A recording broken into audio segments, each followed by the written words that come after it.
Hi, welcome back to Tiny Classrooms Live. Hi, the doctor here, Don Zalou in Taos, New Mexico. And I'm Artie Nathan, the HR guy here in the Adirondack Mountains, where the leaves are changing and the nights are getting colder, and it's definitely a change of seasons. Sounds like you're going into a country western song. No, I'm going into fall, is where I'm going. I So, know. our topic today is it's time to face it. Burnout is rampant. Oh, that it is, and maybe we should start this with Artie with a bit of a framing or a definition of burnout. And the World Health Organization um, has just added actually burnout to its handbook of medical diagnoses. And so it really just the symptoms can be like a feeling of depletion or exhaustion. I got nothing left, and or feelings of mental distance from or negativity about one's job. Oh, I don't want to go to work today. I don't want to face that. I Uh, don't even want to get out of bed. yeah, that's a different issue. Uh, and a reduced effectiveness at work. We might try to tough it out, tough it out. Uh, but when we're saying tough it out to ourselves, we're really not being very effective as a rule. So that reduced effectiveness is also part of the new definitions of burnout. Uh, you know, Isn't burnout like a marathon, Don? It is, in a way, it's an interesting definition. So you get to the end of a marathon for any of us who've run one, and you did it, but man, you just can't run another step. It's like collapsing. You see these pictures of people collapsing over the finish line. Somebody picking them up and dragging them away. Well, that's kind of burnout. At least with a marathon, you'll recover after a couple of days, and you'll be willing to run another one. But you kind of got to do the same thing with burnout, don't you? Is to figure out how also to recover so you can get back to the race. So, Don and I have been talking about this burnout issue.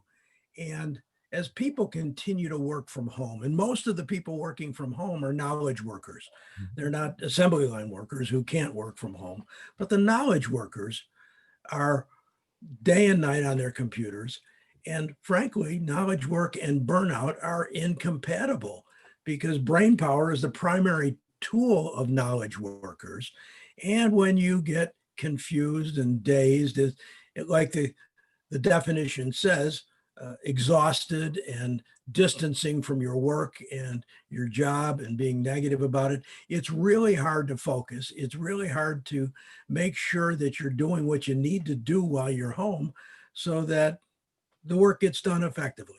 That's exactly right. And if like efficiency and productivity, that are both things that are really important in knowledge work. They require a kind of maximizing of all the resources you have available, And so in a knowledge economy, the most important individual and corporate resources they're not money or time, they're body and mind. And that's directly what burnout affects is the body and the mind. And then you can't possibly bring your best game to work. So one of the first things you want to do is look for an underlying cause of an attitude problem. So what's causing this attitude problem of I don't want to do this, I'm tired, I don't want to go to work today. And I think that managers have to deal with this head on. Mhm. Uh, there are, and you're a psychologist, Don, so you deal with these kinds of things. You have to deal with it head on. And I think managers have to talk to their employees, interview their employees, ask them how they're feeling about the workload and whether they're able to manage it effectively. Certainly ask them how many hours are you working a day or a week? And is that consistent with our expectations and our needs? And do you frequently check emails in the evening or on weekends? We are so connected these days. And the fact that your smartphones ping you when you get an email, when you get a text, you can't get away from these things. And I think when managers ask those questions, the obvious answers are the ones you have to say, well, don't do that. Let's figure out ways that you can be effective, get the work done, and not do those other things that can lead to burnout. That's right. Still like the old joke, don't it hurts when I laugh, and the doctor says so, don't laugh. And Hmm. in this case, turn your phone off at night. Make a deal with yourself. Get out of the daily fray. Stop worrying about it. And it's important for leaders also sometimes to encourage or even insist upon an extended vacation. One is to get you away from your desk and away from the race for an extended period of time so you can recover. So, And so, you can also look at your policies, your attendance policy, your vacation policies, and adjust those accordingly. So people if they're going to work overtime, yeah, give them more time off. And little things like that can help adjust their attitude and their propensity to burnout. that's right. And primary, just primary, is to take responsibility for your own burnout, right? Uh, uh, Hmm. the, the, Yeah, the, you're right.